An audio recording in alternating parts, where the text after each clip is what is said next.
থাইল্যান্ডের সবচেয়ে আকর্ষণীয় দুটো শো হলো এখানকার এলিফ্যান্ট শো এবং কালচারাল শো। এমন খুব কম মানুষই আছেন যারা থাইল্যান্ড গেছেন অথচ এই দুটো শো দেখেননি। এই ভিডিওতে আমরা আপনাদেরকে দেব থাইল্যান্ডের বিখ্যাত নং নোজ ভিলেজের elephant show, cultural show and লাঞ্চের সমস্ত ইনফরমেশন।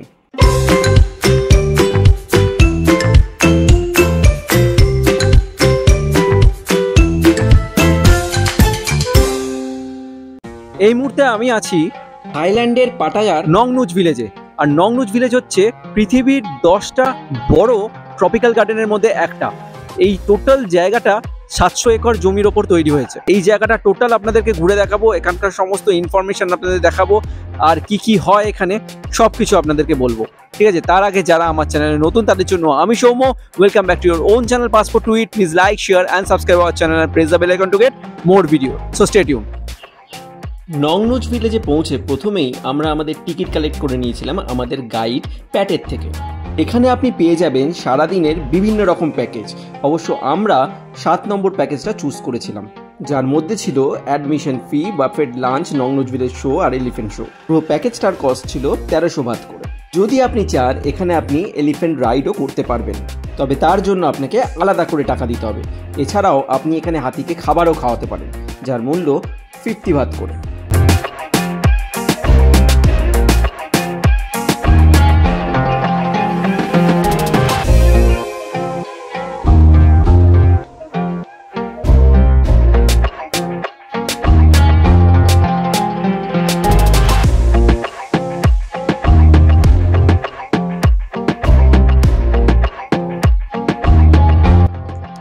নং নোজ ভিলেজে তো ঘুরছি, কিন্তু এটা এতটা বড় জায়গা, 700 একর, আর এটা হেঁটে ঘোরা ইম্পসিবল।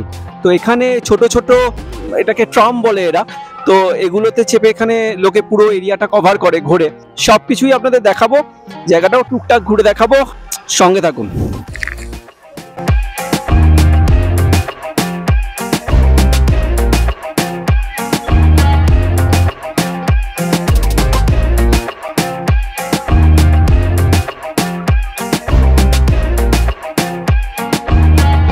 জুরাসিক পার্কে আমরা যে ডাইনোসরটা দেখেছিলাম এটা ঠিক ততটাই বড়,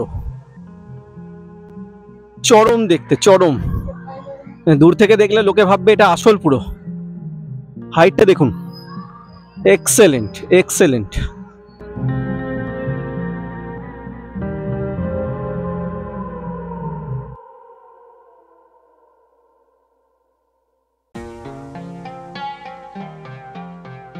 নং নোজ ভিলেজের কিছুটা পোর্শন তো আপনাদের ঘুরে দেখালাম, ঠিক আছে। অসাধারণ জায়গাটা, আর এখানে প্রচুর স্কুল কলেজের বাচ্চারা এসছে। ওকে, প্রচুর স্কুল কলেজের বাচ্চারা এসছে, তারাও ঘুরছে, তারাও এখানে সবকিছু দেখছে। প্রথমেই আমরা চলে যাব থাইল্যান্ডের কালচারাল শোটা দেখতে। তবে তার আগে যারা বলছেন যে আমাদের ভিডিও তাদের কাছে পৌঁছচ্ছে না, তারা অবশ্যই অবশ্যই অবশ্যই চ্যানেলটাকে সাবস্ক্রাইব করে বেল আইকনটা প্রেস করুন আর নোটিফিকেশনটা অল করে দিন, তাহলেই আমাদের ভিডিও সবচেয়ে আগে আপনার কাছে পৌঁছে যাবে। আর এই যে আমরা কখনো কলকাতায়, কখনো বর্ধমান, কখনো দার্জিলিং, আজকে থাইল্যান্ড, মানে পাসপোর্ট টুইটের এলাহি ব্যাপার, ঠিক আছে। তো এই যে আমরা বিভিন্ন জায়গায় যাই, তো আমাদের সাথে দেখা করতে, আমাদের সমস্ত হাঁড়ির খবর জানতে আমাদের ফেসবুক আর ইনস্টাগ্রাম চ্যানেলকে ফলো করুন, যার লিঙ্ক আমি অলরেডি ডেসক্রিপশন বক্সে দিয়ে দিয়েছি। ঠিক আছে, তাহলে আর দেরি করবো না, চলুন থাইল্যান্ডের কালচারাল শোটা দেখি। ওকে,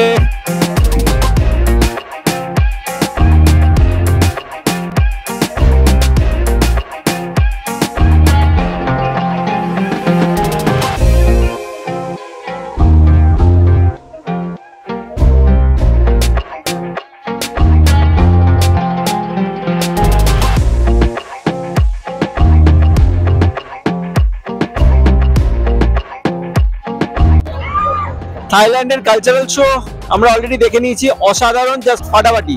ঠিক আছে, এতক্ষণ দেখে এলাম, এবার চলে এসেছি এলিফ্যান্ট শো দেখবো বলে।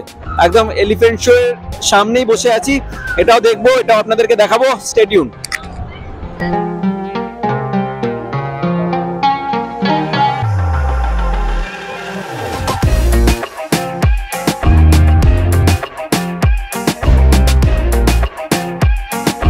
এলিফ্যান্ট শোতে গিয়ে যদি আপনি এলিফ্যান্টের সাথে খেলা করতে চান বা তাদের সাথে ছবি তুলতে চান, তাহলে এক্সট্রা 100 কি 200 বাত পর্যন্ত আপনাকে দিতে হতে পারে।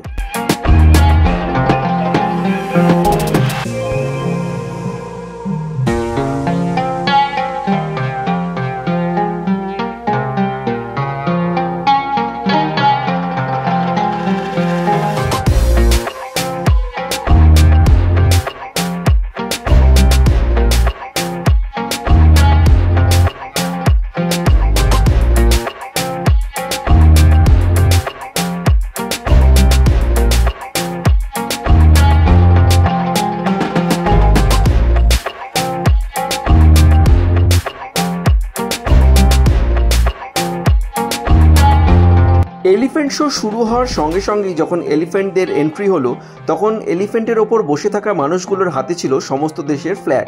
তবে বিদেশের মাটিতে নিজের দেশের ফ্ল্যাগ দেখতে কার না ভালো লাগে।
এলিফ্যান্ট শো তো দেখা হয়ে গেল, আর কি আনন্দ করেছি সেটা আলাদা করে বলার দরকার নেই, ভিডিওটা দেখেই আপনারা বুঝতে পেরেছেন।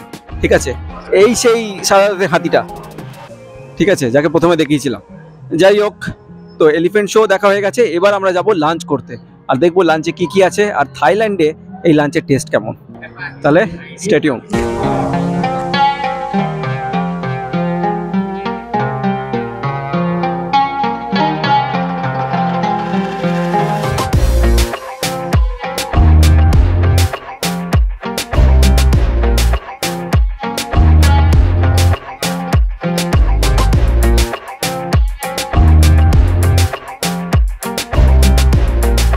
তো এতক্ষণ ঘোরার পর আমরা লাঞ্চ করতে চলে এসেছি। কি কি আইটেম ছিল, প্রচুর আইটেম, বাফেট ছিল, প্রচুর আইটেম ছিল, সেগুলো সব কিছুই আপনাদেরকে দেখালাম। তো আমি এত কিছু নিইনি, আমি খুব অল্পের ওপর আজকে নিয়েছি, কারণ খুব একটা খাবার ইচ্ছে নেই। আমি জাস্ট একটা চিকেন স্টিউ নিয়েছি, ঠিক আছে, আর এদিকে একটা চিকেনের গ্রেভি আইটেম নিয়েছি, তার সাথে একটা চিকেনের থাই ডিশ নিয়েছি। এটা হচ্ছে চিকেন স্টিউর উইথ বেসিস, আর তার সাথে টমেটো স্যুপ নিয়েছি, আর এদিকে স্যালাড নিয়েছি, আর দহি নিয়েছি। ঠিক আছে, তো আজকে এটাই খাবো। একটু টেস্ট করে রিভিউ না দিলে পাসপোর্ট টুইট নামটা তো থাকবে না। তো আগে এইটা দিয়ে স্টার্ট করি, থাই ডিশটা দিয়ে।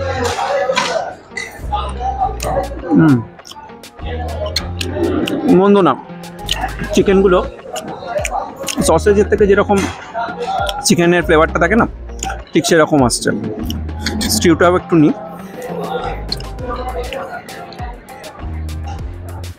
স্টিউটাতে গন্ধরাজ লেবুর একটা ফ্লেভার আসছে, ঠিক আছে, তার সাথে পুদিনা পাতা দেওয়া রয়েছে, একটু অন্যরকম, রেগুলার যেরকম আমরা খাই সেরকম নয়। আর এই টমেটো স্যুপটা আমার খুব ফেভারিট। এর মধ্যে যে বিস্কিটগুলো থাকে, অ্যাকচুয়াল রাজধানীতে এই স্যুপটা আগে দিত। এটাও বেশ ভালো। তো মোটামুটি টেস্ট সব কিছুরই ভালো। আমি এবার খাই একটু শান্তি করে। আমাদের tagline, get me food make my mood. Mood আমাদের তৈরি হয়ে গেছে।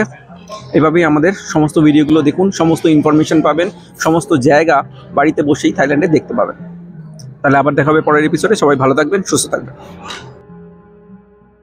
খাওয়া দাওয়া তো কমপ্লিট, ঠিক আছে, কিন্তু মিষ্টি ছাড়তে পারি, ফ্রুটস ছাড়বো না। ফ্রুটস নিয়ে নিয়েছি, এটা ফ্রুটি। থাইল্যান্ডের ফ্রুটসগুলোর টেস্ট যেন অসাধারণ। তরমুজটাও খাবো। এটা একটা ব্যানানা কেক, এটাও টেস্ট করে দেখি। বোঝা যাচ্ছে না, ব্যানানা কেক যথেষ্ট ভালো টেস্ট। তরমুজটা একটু খাই। এবার আমি খাই।